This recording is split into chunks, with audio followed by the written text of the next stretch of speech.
Bismillahirrahmanirrahim. Assalamualaikum warahmatullahi wabarakatuh. Let us begin our program by reciting Kitab Al-Fatihah.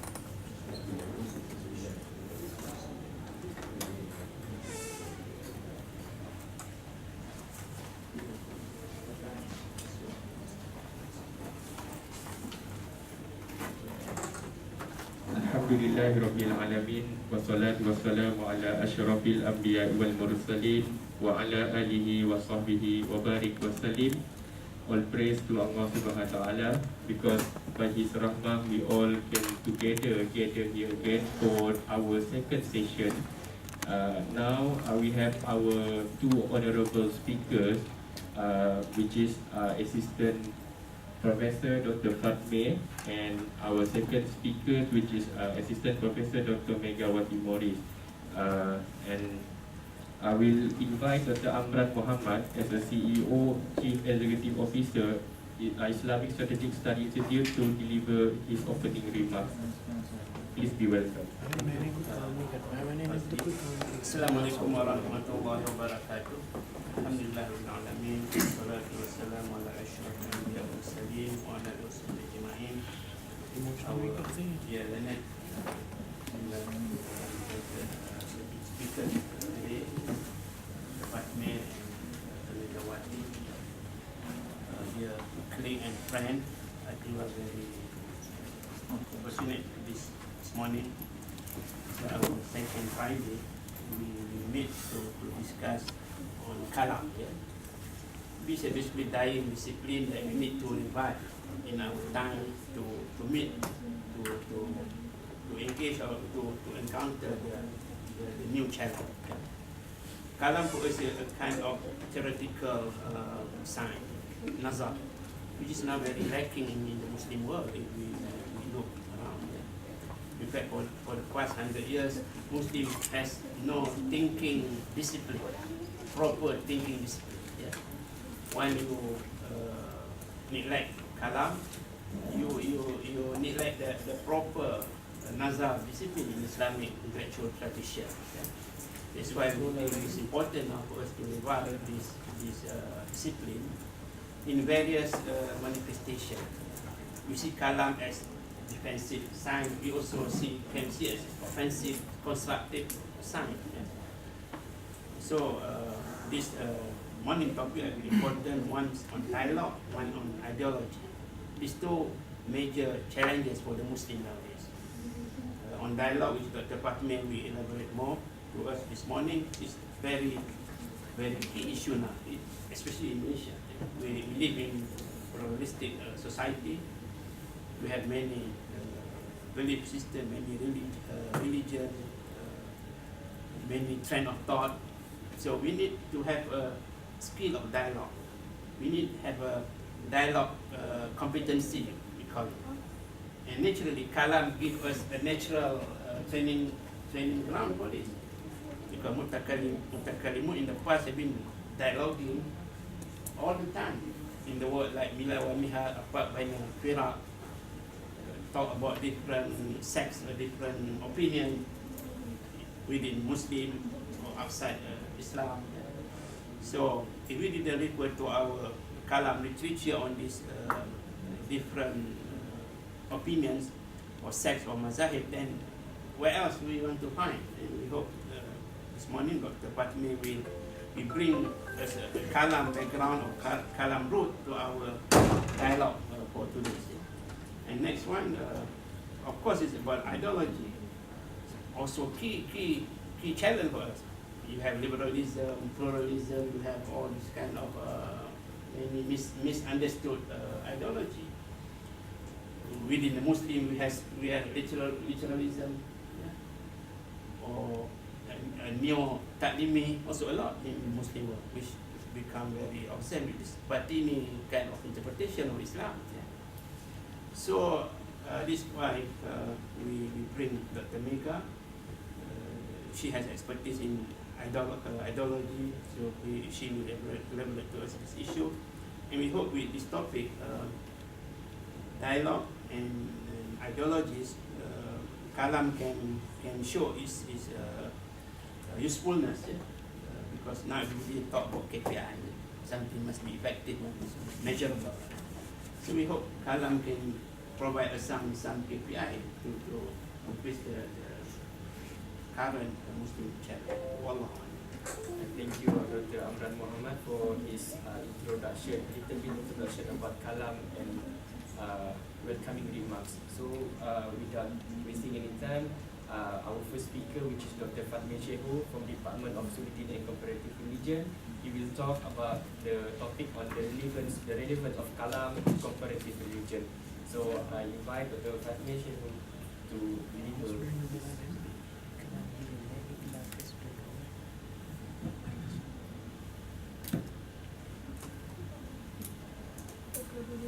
Bismillah, wassalatu wassalamu ala sayyidina Muhammadin wa ala alihi wa sahbihi ajma'in wa man tabi'ahu bi ihsanin ila yaumiddin.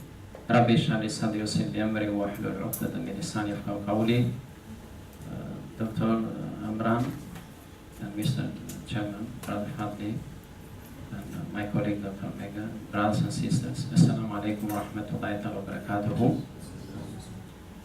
We have to be thankful to Allah subhanahu wa ta'ala for making it easy for us to gather here today and to share our views on certain topics that we have to revisit them again and again in order to make our life easy in our contemporary time. And how do we respond to issues that are raised by Muslims as well as non-Muslims in our contemporary time.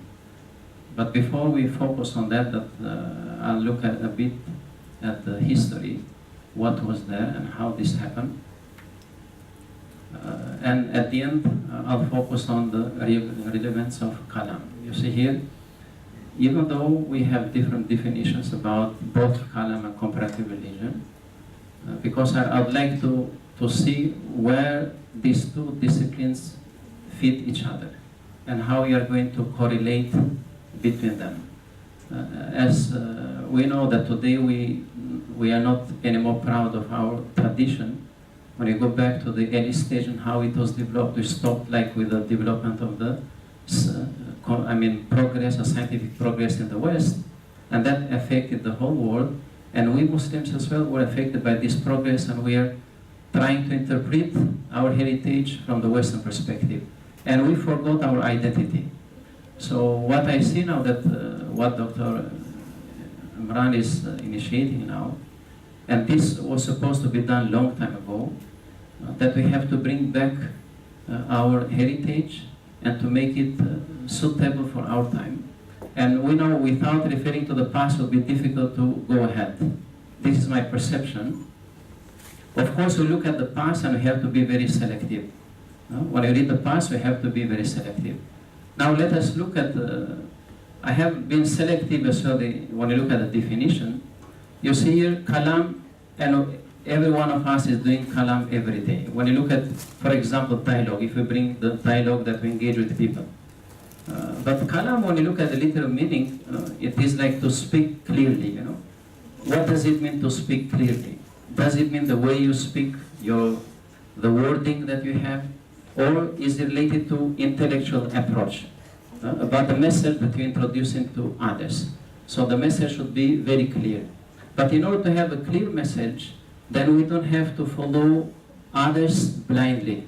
So that is the most important thing here. That's why we have to be very selective. And you see the second point, we look at it, the logical approach. Of course, according to our religion, there is a reason complements revelation, and revelation complements reason. So these two should go in hand.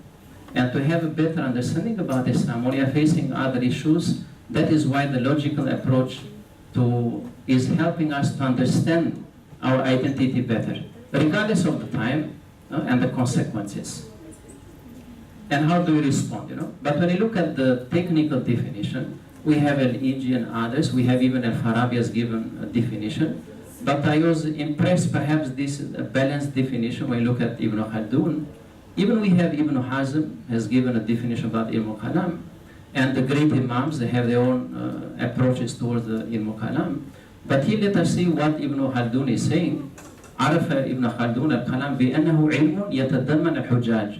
So you see now we cannot avoid, I mean we are not going to divide ourselves and marginalize others. That is our problem, you know. When you look at bringing in hujjaj, evidences or arguments, in order to show your position, and you have to support with clear evidences. If you are going to argue on some problems that are faced by others or by us, then you have to bring in evidences. And this evidence should be supported. And for what purpose? You know? But even today we have been attacked by others. That's why anil aqaid al-imaniyya bi-adilatun aqliyya, that is very important, you know. So we have the Holy Quran, we don't doubt in that. We have the Sunnah of Prophet sallallahu alaihi wasallam, we don't doubt.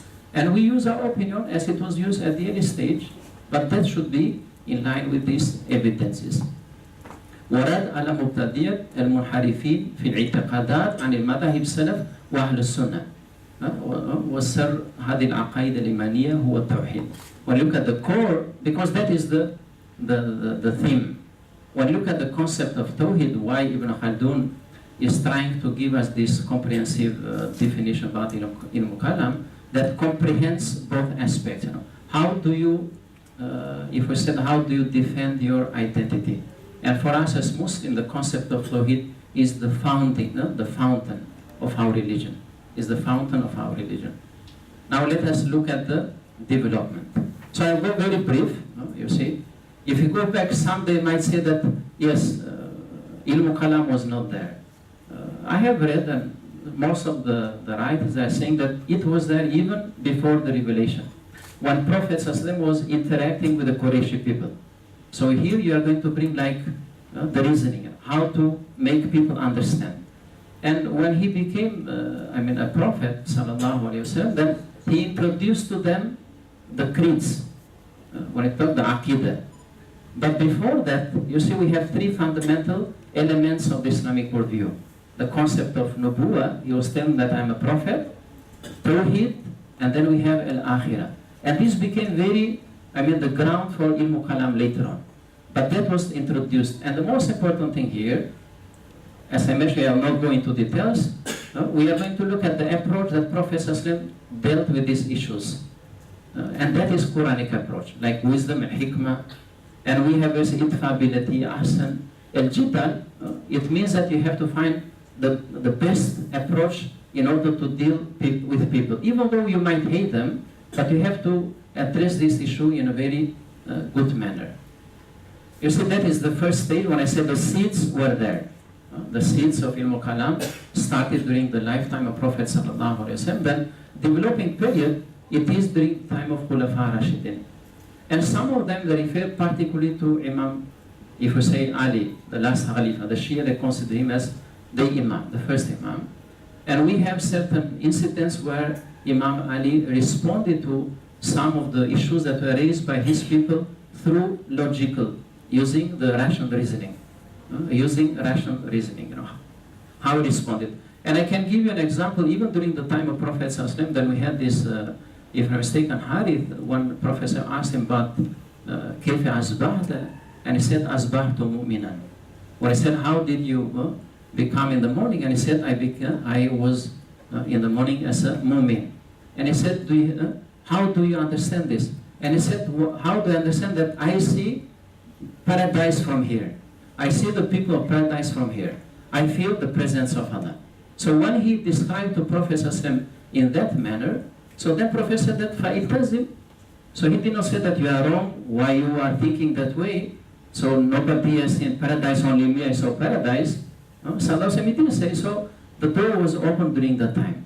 And later on, but the problem you might say that when you look at the emergence of this sect that did take place during the time of developing period of Khulafa Rashidin, then you can say the Shia, Al-Khawarij, Al-Murji'a. So that is the beginning, how it started. But that was within the Muslim community. That was within the Muslim community. And we know that according to the history, when the Persians, they became Muslims, not all of them were happy with the Arabs as well. So we have to know this, the causes, the factors that led to this division. Even when you look at the Umar al-Khattab, when he was warning the Qurayshi people not to divide themselves. So that is very important. Now when you look at the other stage, the spreading period, that is during after the righteous Khalifs, during the Banu Umayyah. And you see, this is the the first school of thought, if we say in Kalam, and they were the Mu'tazila. We can say during the time when the Muslims were spreading, or this is the time of Futuhat, they came into contact with different communities.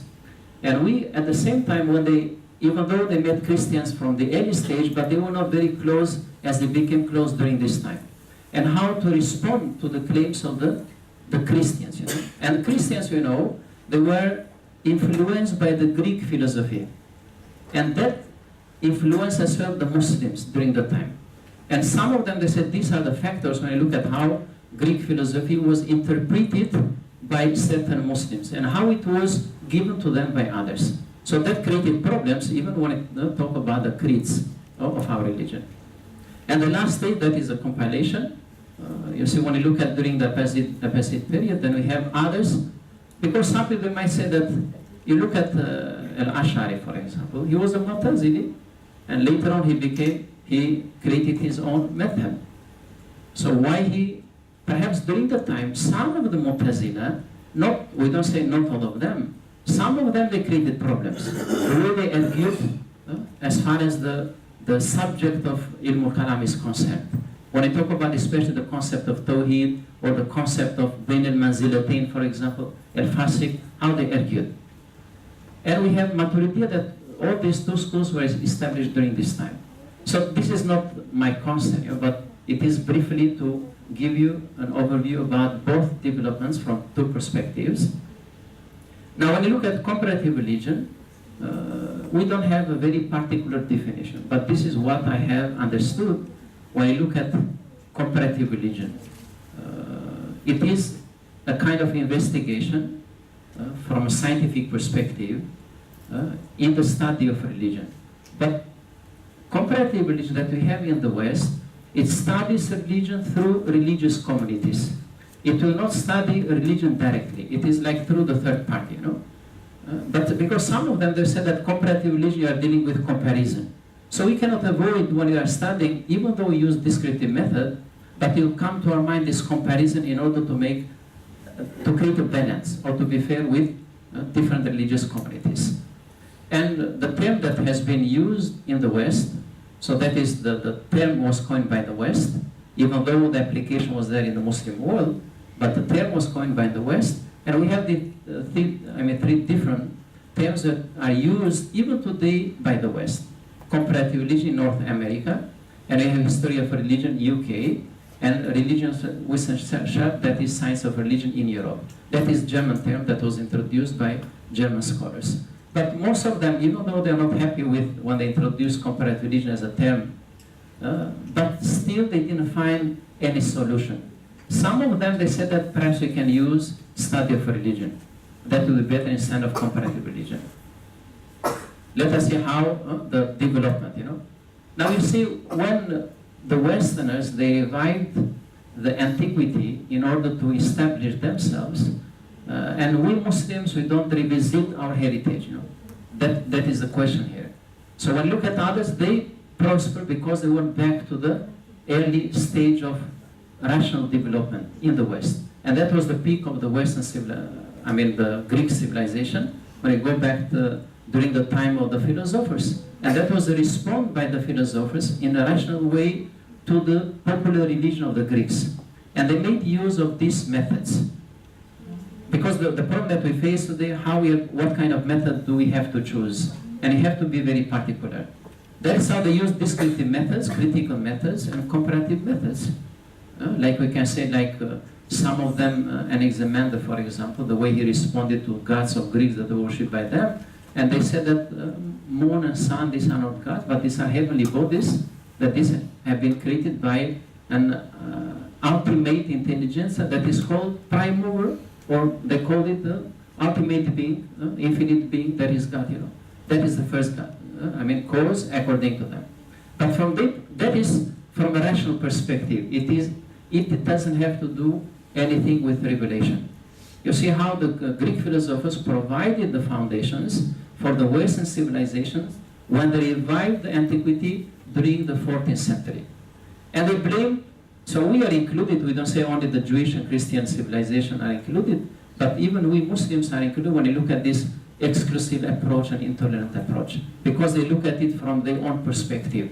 So evaluation, when you look at the way they evaluate things, so we don't doubt in that. We are using our own approach to evaluate things, but our approach is more comprehensive compared to the scientific approach.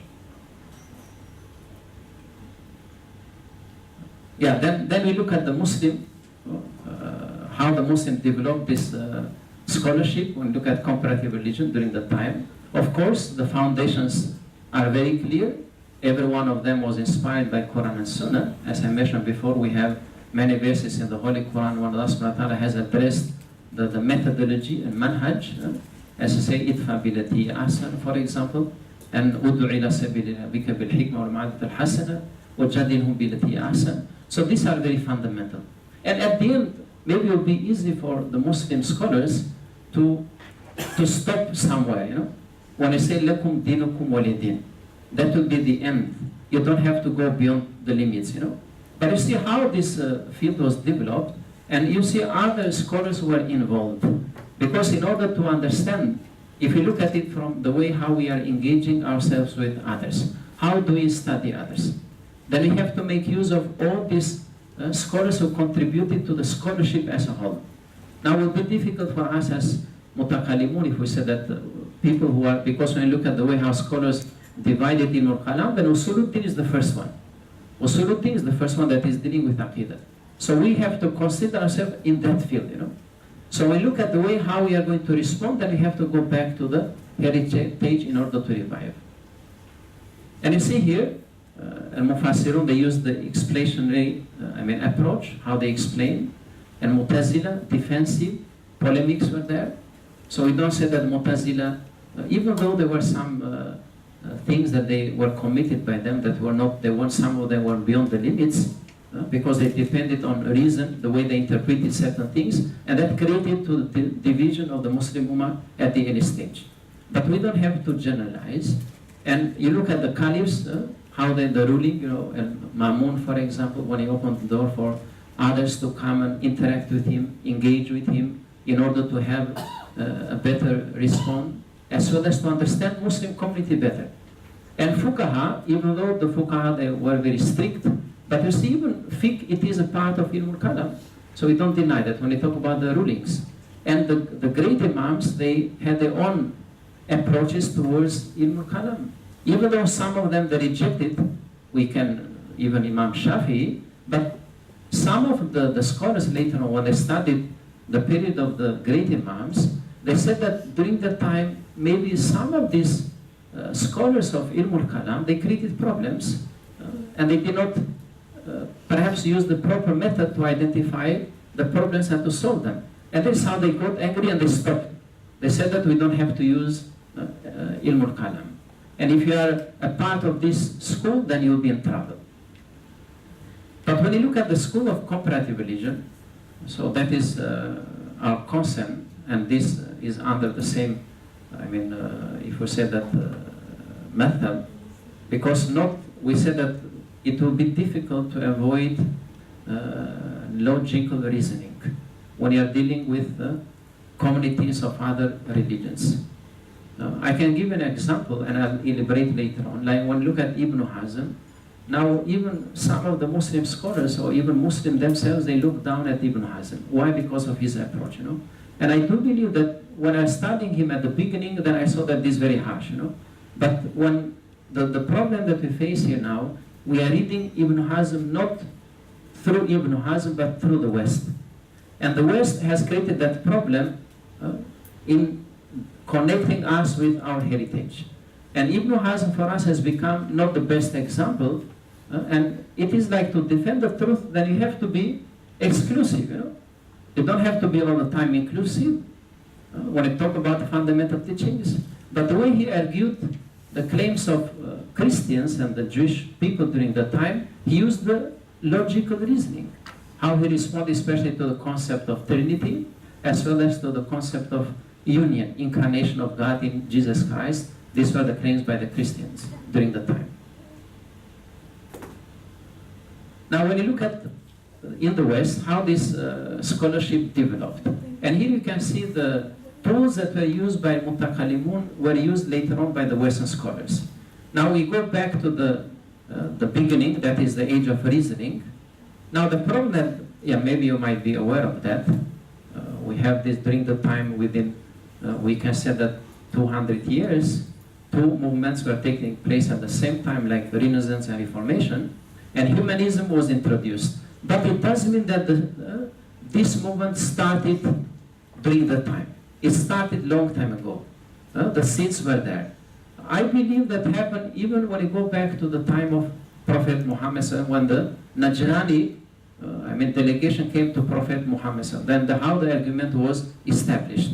And later on, Muslims were visited by Christian, Jews, and other religious communities. But exactly, it started, if we say that, during the time, and they call it Age of Reasoning, because the church, now, when some of us might say that, why the Christians were not encouraging their own community to use reasoning. And they maintain, they put a kind of gap between revelation and reason. And they do not allow anyone to think. Whereas when you look at the Muslims, the revelation itself is allowing us to think, Tafakkur, tadabbur, ta'akul, these are very clear in the Holy Quran. But some of them, they say that, so the Christians, like perhaps we might say some of the Jewish people today, they are happy others to be destroyed and they want to maintain their own community. And those who translated exactly the Greek philosophy, most of them were Christians. Because the language that was written, the Greek philosophy, it was in Greek language during the time. And they introduced to them. It is like if they were aware of the fact that this would affect the Muslim community as it affected their own community, then why did they become a means to introduce this scholarship to the Muslims? That is how some of them, they evaluate this process, But frankly speaking, yes, during the time the West did not have a material progress. So they wanted to have material progress that were left behind compared to others. And that is the reason why they call this 1,000 years is a fall of the scholarship or intellectualism in the West. And to that level that people were not able to progress materially, even though spiritual progress was there. And Reformation, we know that Martin Luther, how he created a gap between revelation and reason. Maybe that is in order to protect, that is my understanding, how Martin Luther, but he created another problem that from here we can see secularism was developed. Because he was saying that if you want to see God, you go to the revelation. You don't have to make use of reason, whereas if you want to understand the nature, you make use of reason. And we can see even when you compare with our own community, it happened during our development in the Muslim community. And the wars, you see, the wars that was attacking religion, directly it is especially during the evolution theory that was introduced by Darwin. And when I look at the reality, Darwin was not interested at all. The purpose of his study was just only to achieve one of his aims and goals. But his theory was used by scholars who are interested in psychological study of religion, anthropological study of religion. So it is like pure science. Scholars they detached or disconnected themselves from philosophy. It is like there was a clash when you look at during the time when Darwin's theory was introduced. And Max Muller was the one who introduced the concept of comparative religion, to study religion scientifically. And Bernard Taylor and others, Spencer, they said that, no, we follow the same method, that is philosophical approach, and they betrayed him. That is how they used Darwin's theory in order to study religion. And if you look at, maybe that comparison I'll do, but this is, and at the end that is the age of analysis. That is during the 19th century. And now, after 1960s and today, that is considered as the age of postmodernism. And you see, maybe modernism was somehow better compared to postmodernism. You see, when postmodernism was introduced, they attacked or they destroyed all values that were introduced by modernism. And you see, the skepticism was introduced. They became very skeptic and they did not look at the reality as it is. Now, let us look at, this is what I see the most important thing. So let us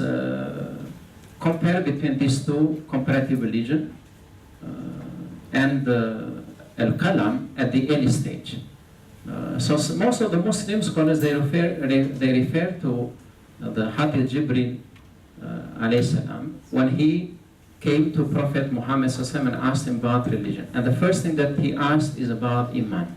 That is the Aqidah, that is the heart of Islam.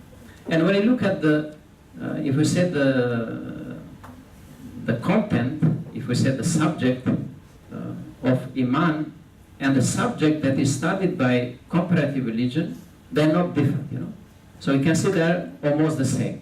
You see the concept of God, and we have Allah. So our perception, we have to believe in God. But these people in comparative religion, from scientific perspective, they don't believe in God, But they are studying how to respond to the concept of God. And of course, Muslims during the time, when they were having this kind of perception or approach by others, they were trying to maintain an aql, but they used an aql in order to defend an aql. So that is how they responded.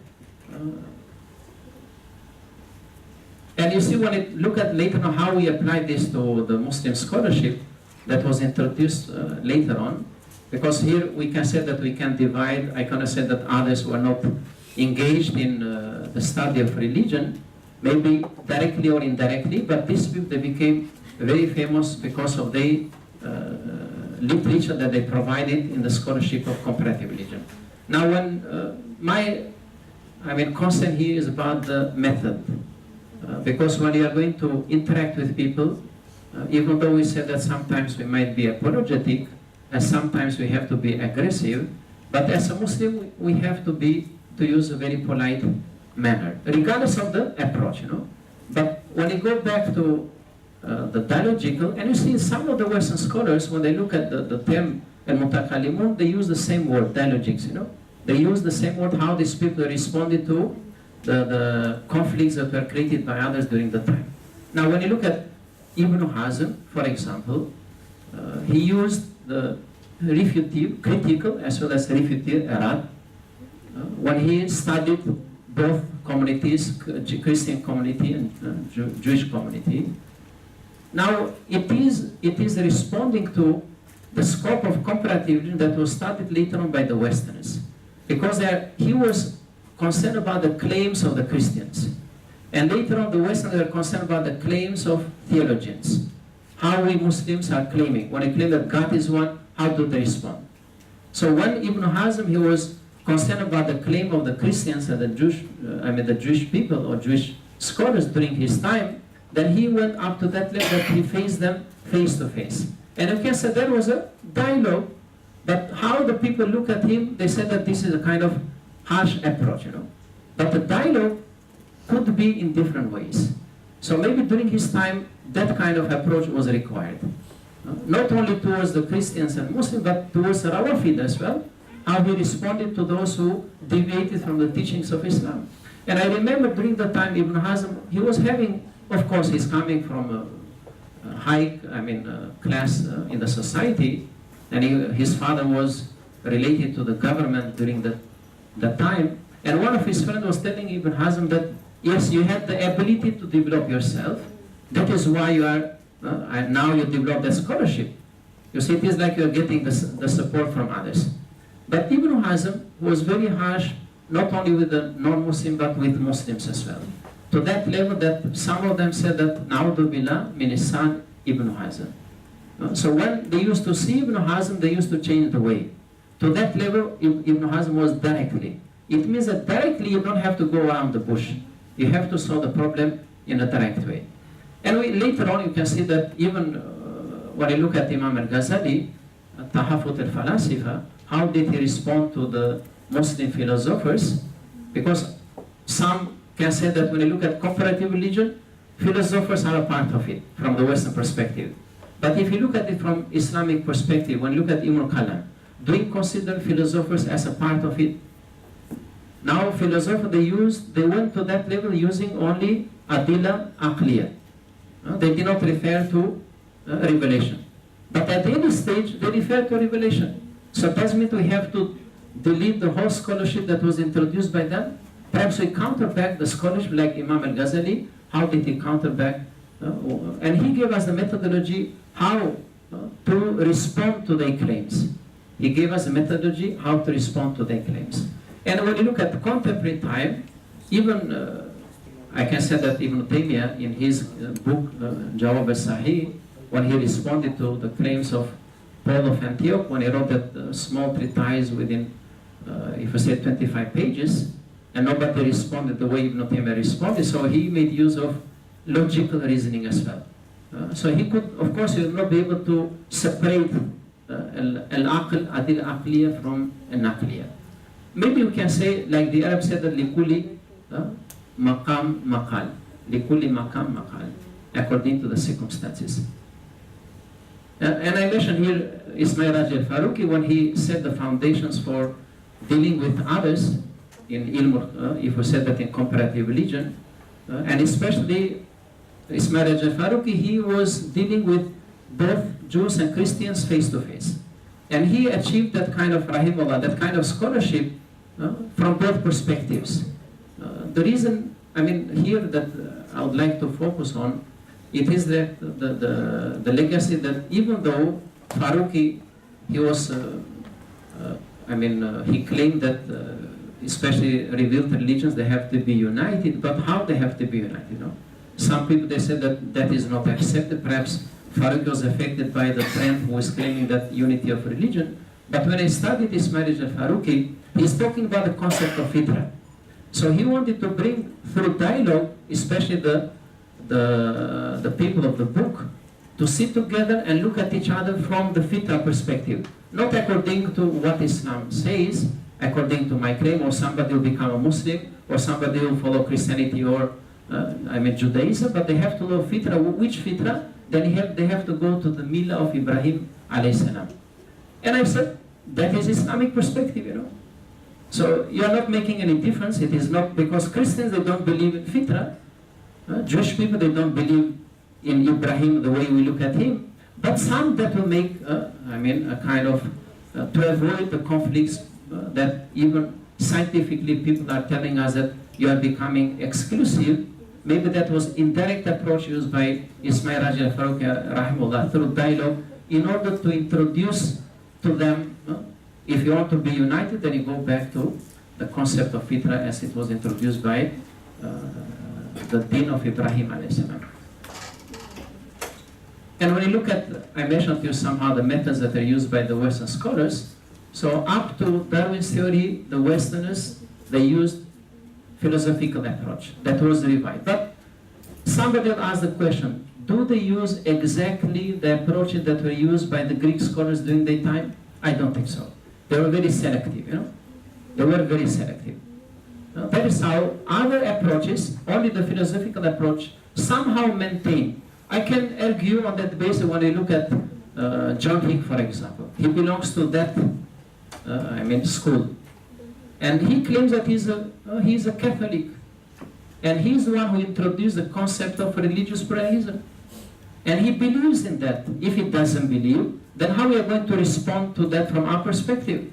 When John Hick, being a Catholic, saying that religious pluralism means that you have to acknowledge what others are having as you acknowledge your own identity.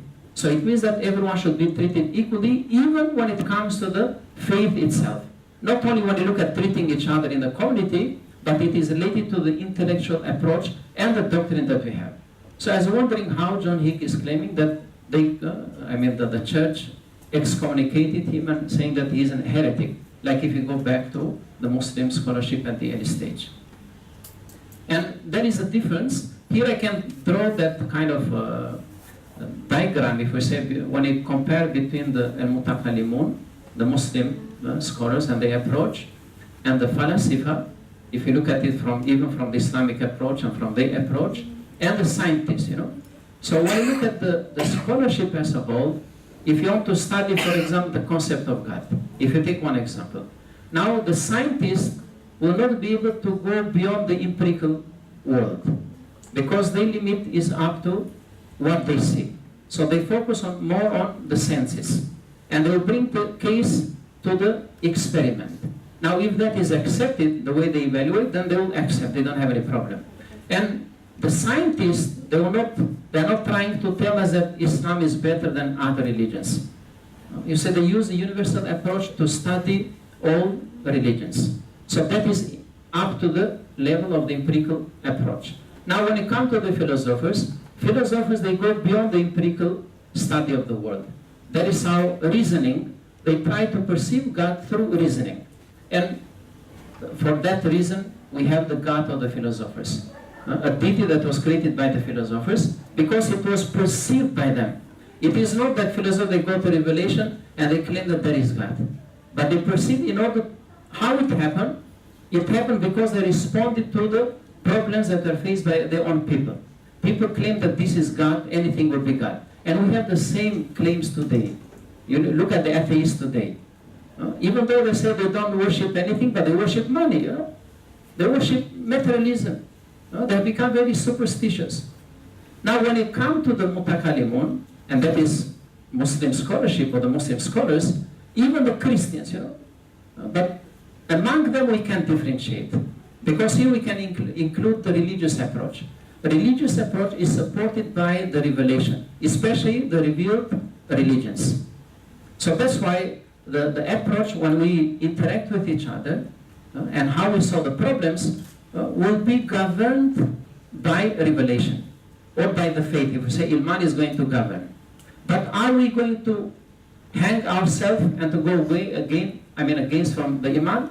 I think in order to maintain a good relationship, you can judge things according to your rational perspective, but you have to come back and to make sure that this is going to evaluate your approach. So this is what when I look at the way how I have understood these things, you know, when I look at, let me see. Okay, wait.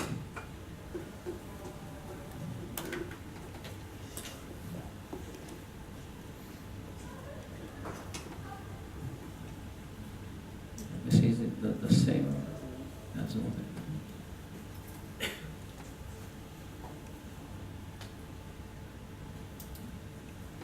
Maybe I have not.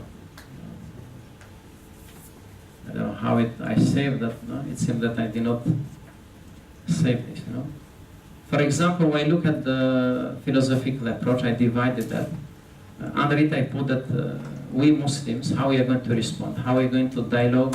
For example, the conflicts that have been created by the philosophers of our time from the Western perspective, like we have. Religious pluralism, for example, how do you respond? Problem of evil, unity of religion, these have been very sensitive issues. Like when you look at problem of evil, John Hick, the way how John Hick is arguing, for example, I give a statement, and he said that if God is omnipotent, then why the evil exists, you know? And if God is a loving being, then evil should not exist. So how do you respond to that claim, you know? So that is a philosophical statement that is put forward by John Hick. And you know, philosophers, they do investigate and speculation will be there. Because for them, when you look at their own approach, they don't have the same approach as we have. For them, there is no problem.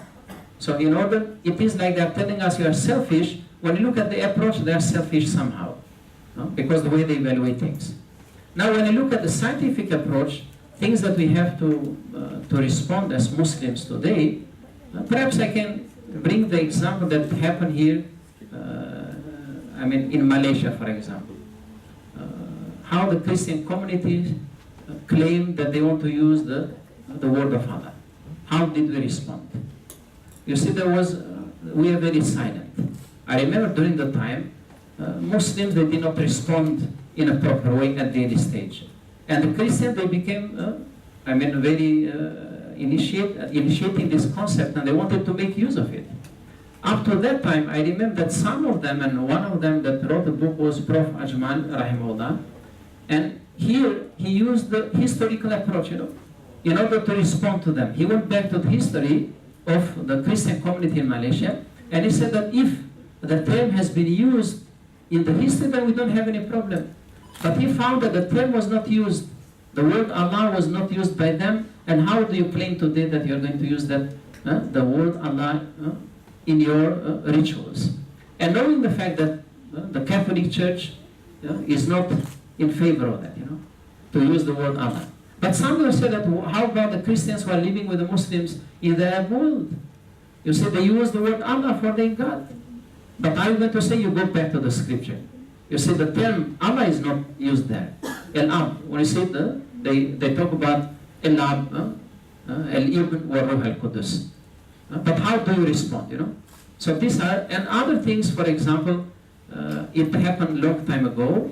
When you go back to when Darwin's theory was introduced, and they responded to, in order to make themselves attractive to the masses, they wanted to provide a solution, who created man?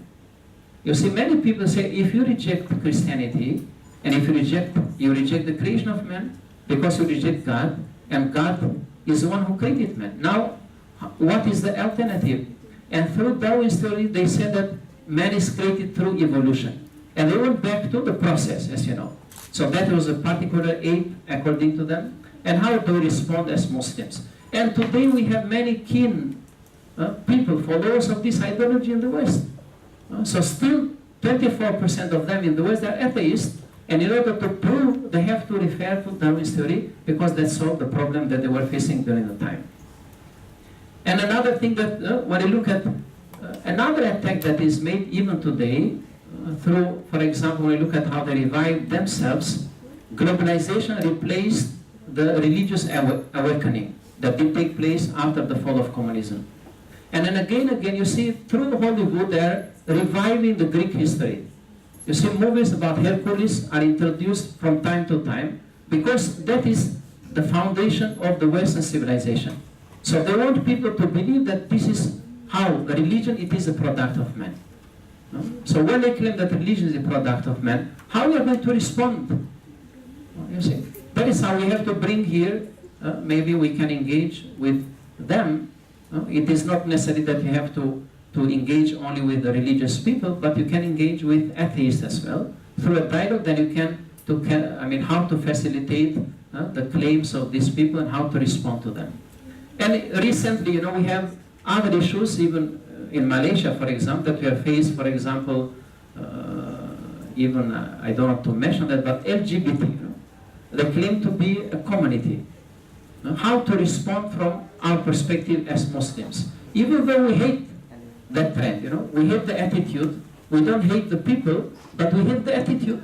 So the problem, how to respond to them, Are we going to allow them and to mix with people? Some they say no problem, they can mix with people, they can be part of us. But we look at it from our perspective. So how to respond to this problem, And other issues that we face, social needs that we have in our community as Muslims. You see, I mentioned here other points, but it seemed that I did not say here, I think that is all what I have to say. Now, I'd like to thank you very much. Assalamu alaikum wa rahmatullahi wa barakatuh.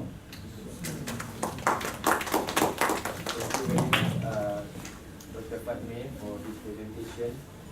A very clear presentation, and how he tried to explain the development of comparative religions. And I know that some of us will have a question, so I open the floor. If anyone has any question, just ask anything. So I open the floor. Yeah, please. Thank you very much for your brilliant presentation, Dr. Fatmir. A lot of things I gathered this morning. It is maybe three things I want to ask your opinion. First, I think we try to make comparative religion as a part or parcel of Kalam. It's become a subset of Kalam. Okay, that's our intention. Yeah? Because if we look from the very beginning, the study of differences of other opinion, other ideologies, other religion, Bilal, Firak already embedded very, very beginning. In fact, Ash'ari, Makalah, yeah? Then we have Baghdadi, Sharastani, Ibn Hazm. Yeah? So it's already part and parcel in Kalam.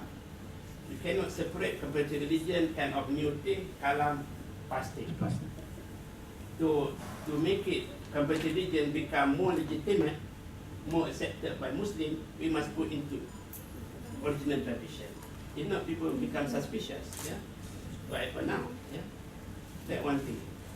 The second thing, you said about yeah, we shouldn't follow the West, yeah, because they make different kind of so-called scientific, philosophical mutakalimun. But I think mutakalimun are more inclusive. Yeah. So they use akal, which is used by the philosophy of metaphysics. They use also empirical, yeah, which is scientific, is sociological anthropology. So I think we shouldn't track into this so-called comparative religion kind of methodology.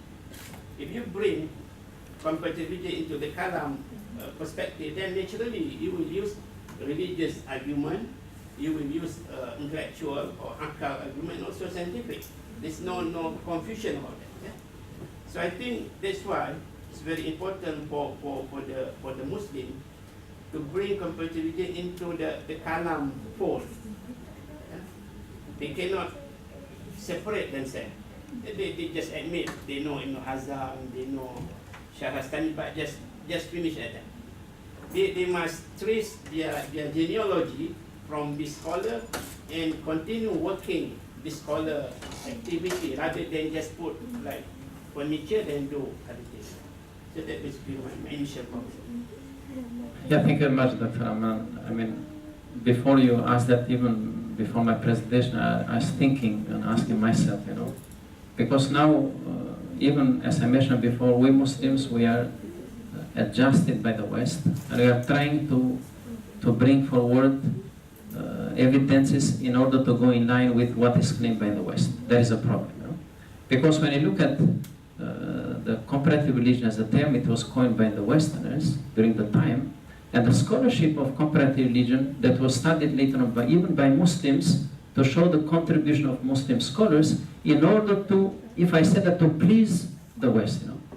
Because the Westerners, even some of them, they wanted to attract other communities, and they read and they translated the work of these great scholars, you know, like Ibn Hazm, al-Biruni. They said that he's the father of comparative religion. So I do agree with you when I said that instead of comparative religion, because Usuluddin, it is the fountain of al-Kalam, when I look at the Kalam itself, and without that we cannot, because the Western approach, it is, even though they say inclusive, I don't see any inclusiveness, you know. It doesn't mean that you are inclusive when you allow everyone to live peacefully in the same community. And at the same time, in the West, you are not allowed to practice what you are supposed to practice, you know. So we don't see any kind of inclusiveness. But when you look at the Mutakalimun, so all these approaches that were used by the Westerners later on, observation was there, you know. That is very scientific, you know. The assumptions were there. You see, it is like if you look at Abu Isa al-Waraq, for example, he's bringing forward the issues based on assumptions. He said, if they said that, it would be like this, you know. So science is based on assumptions. But the thing is that instead of using comparative religion, even when I talk about the term studying religion, it was introduced by them, not by the Muslim scholars, you know. You see, recently when you look at the terms. But if you go to the past, none of them, even though the scholarship was there, but none of them said that this is comparative religion. Even the scholars themselves.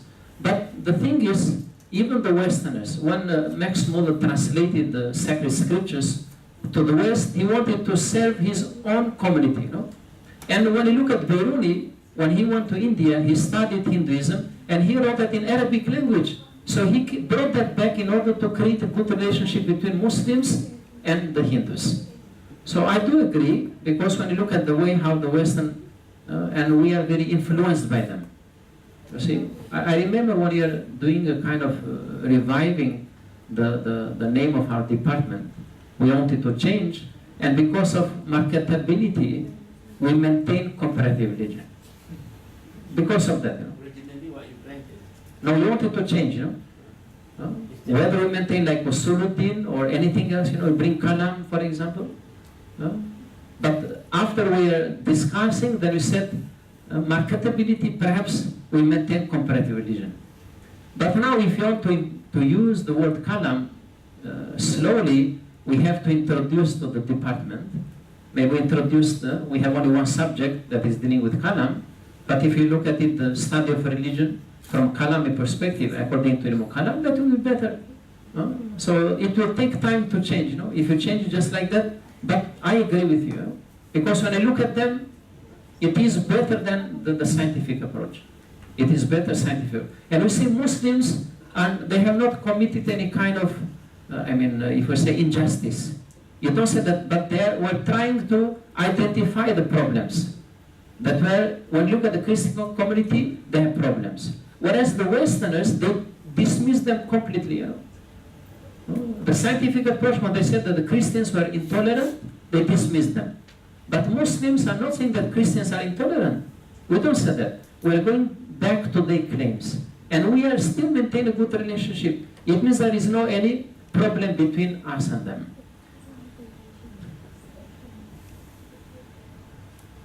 And this is because when I have studied in my, when I look at how exclusive was avoided, when you look at the Catholic Church, for example, when I studied interreligious dialogue from that perspective, now the Catholics, they wanted to reconcile between themselves or among themselves. They're not concerned about the world.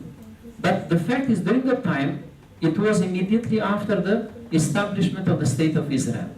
And many Muslims in the Arab world, they were protesting. And because of that, some of these, the representatives, the religious representatives, they were concerned about this. They told the Pope of that time, that Angelo Raccoli was the Pope for 5 years, and they told him that you don't have to mention only Christians, you have to mention Muslims as well, and other members of other religions. Now they say they opened the door. They are telling us they became inclusive. No, they have not become inclusive. They thought that Christians, they accept others as they accept themselves. No, at the end they said, if somebody will die, nobody will enter paradise except through Christ. You see how they closed the door at the beginning? Now, we cannot get rid. But when you look at scientific perspective, you don't see this kind of approach, because they're different from us. So I agree, we have to bring in our identity, and I believe to use the Quranic terms. Kalamullah, you see, Kalam is mentioned in the Quran, or din, instead of using religion. I'm against this. Why don't you use the word din? You see, the way they define religion is very partial. Religion is very partial. That's why they say it's product of man. But if you define din, it's very comprehensive. I hope I have, I support, but may Allah make it easy. So we have to go slowly. Yeah, please. If anyone have other question, please. Or any comment, is not what I said. Perhaps you disagree with me. I don't have any problem. Our benefit, yeah, please. Thank you very much for the invitation. There are 2-3 things I want to maybe ask or suggestion, comment, whatever it is.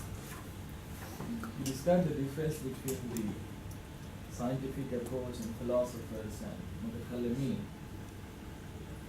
What I have understood and find the books that what scientists are trying to say, they are trying to deny the causality. What philosophers are trying to say, they are not denying the causality, but they are trying to portray God as the ultimate cause. But Mutakallimun, they are trying to say that God is not the ultimate cause only, but as represented by the Quran itself.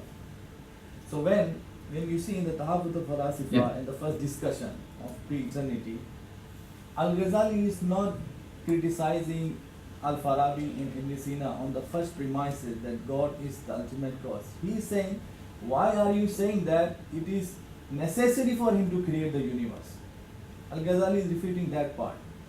So, for scientific approach, as the Stephen Hawking, the last book, The Grand Design, he said, we do not need any God for the survival of the universe because of the new theory, the anthropic principle came into existence. This theory can justify the whole working of the universe. And the second part, you said about Darwin, that Darwin was not actually behind what the followers of Darwin has said.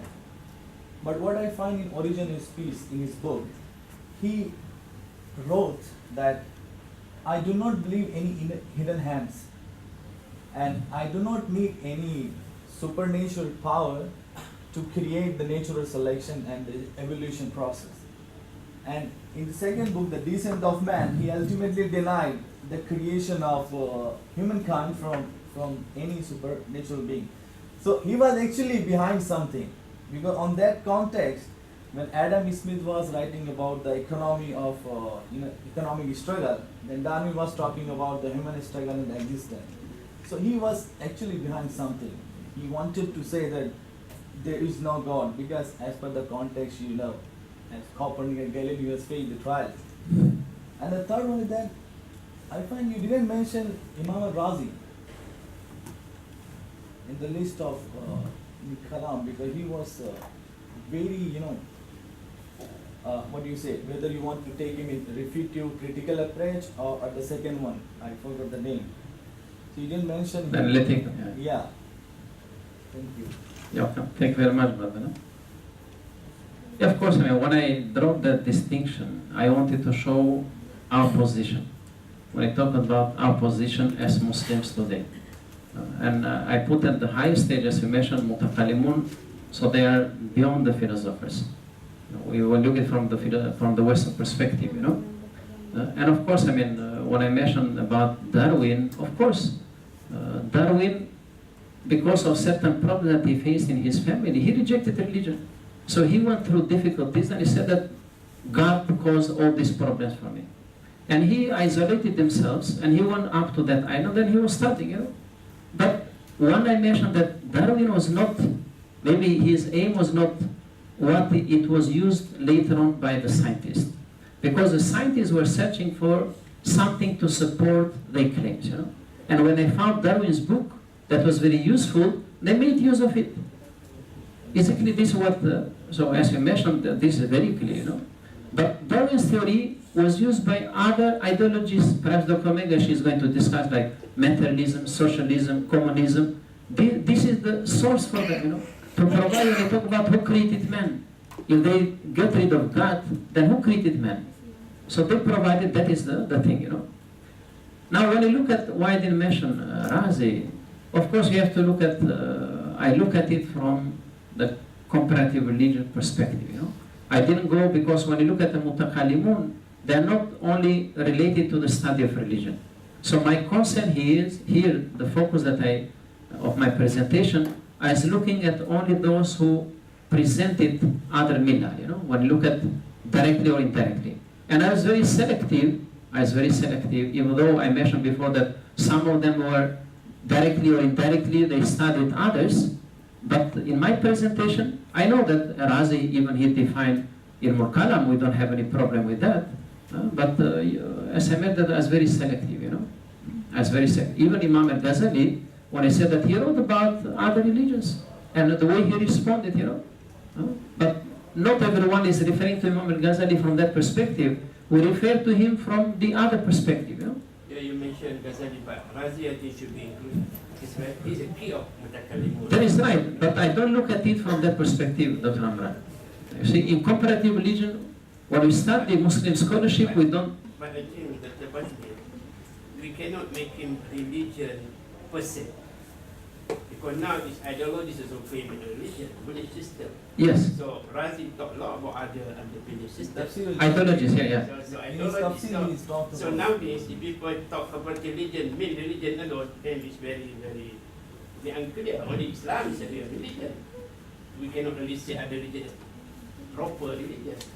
So Razi are more appropriate to that. So discourse are more valid. Yeah, that is why we want to have a revisit, Yeah. So to revisit.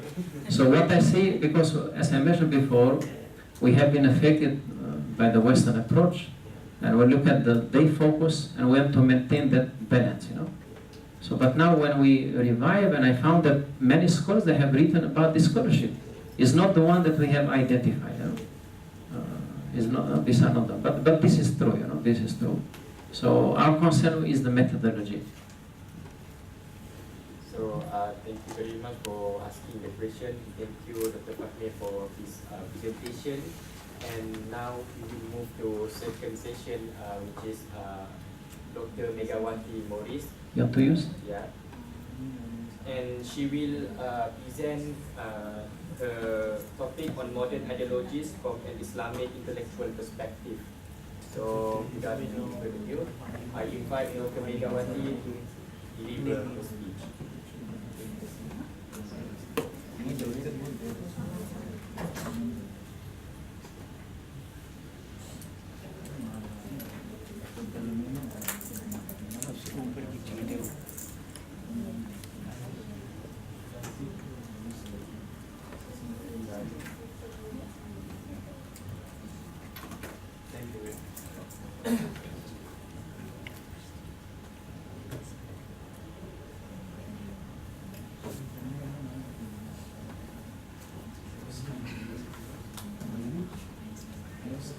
Yes. No question.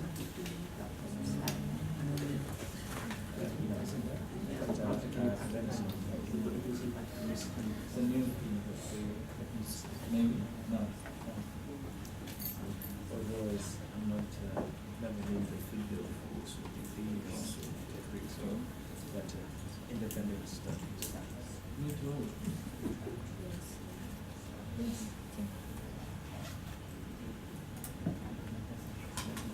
We should do a break of 5 minutes. So that we can have the comment from Professor, can we have a break of 5 minutes at least? It is very intensive, you know, philosophy. Okay, thank you. So we will have a 5-minute break before we start the Yeah, session. very intense. You know, Yeah. philosophy is always intense. We take 5 minutes break.